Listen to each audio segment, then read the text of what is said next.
ఒక అమ్మాయి పిక్చర్ ఒక పోస్టర్గా వచ్చిందంటే అందరూ వెనక్కి వెళ్ళిపోతారు.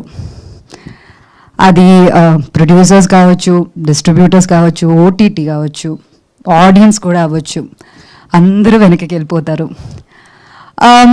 అది ఎంత మంచి సినిమా అయినా సరే అది అంతే. అండ్ అది తప్పని నేను చెప్పట్లేదు, కానీ అది రియాలిటీ.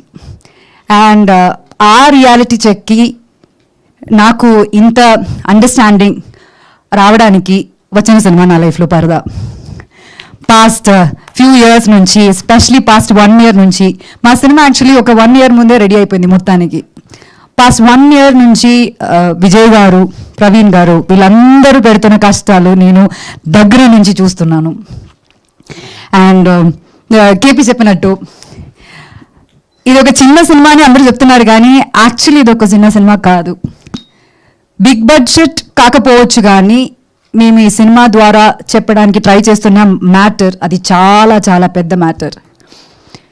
ఇది ఒక కమర్షియల్ ఫైట్ ఉన్న, లేకపోతే కమర్షియల్ సాంగ్స్ ఉన్న సినిమాగా ఉండదు, కానీ ఖచ్చితంగా దీనిలో చాలా కమర్షియల్ మూమెంట్స్ ఉంటాయి.